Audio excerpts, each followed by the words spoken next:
serait de manière indirecte par une société intermédiaire. Donc là, on a les opérateurs de crowdfunding en investissement. La Réunion de France a lancé une étude au début de cette année pour étudier les conditions pour faire émerger les projets participatifs et citoyens en Île-de-France. L'idée, c'est d'étudier un petit peu les projets qui existent en France, de voir quelles sont les conditions et les limites pour porter ces projets en Île-de-France, et de chercher, de trouver des porteurs de projets potentiels qu'on pourra ensuite accompagner dans la définition de leur projet et dans la constitution juridique et financière du projet. Aujourd'hui, il existe 4 plateformes spécialisées dans le crowdfunding par Internet. Elles font ce qu'on appelle du financement en dette. Donc elles vont se substituer à des organismes bancaires pour proposer de financer le projet.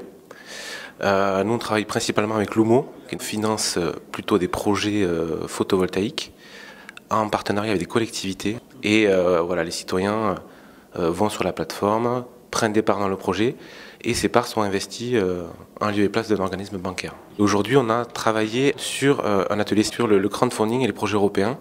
L'idée, c'était de faire parler des projets français, mais également des projets croates pour voir un petit peu quelles étaient les spécificités. Les bénéfices de l'atelier, c'était plutôt de voir qu'il y avait un mouvement au niveau européen qui était créé, qui était en marche. Après, on s'aperçoit qu'il y a des difficultés qui sont assez spécifiques à chaque pays, et la Croatie débute les plateformes de crowdfunding.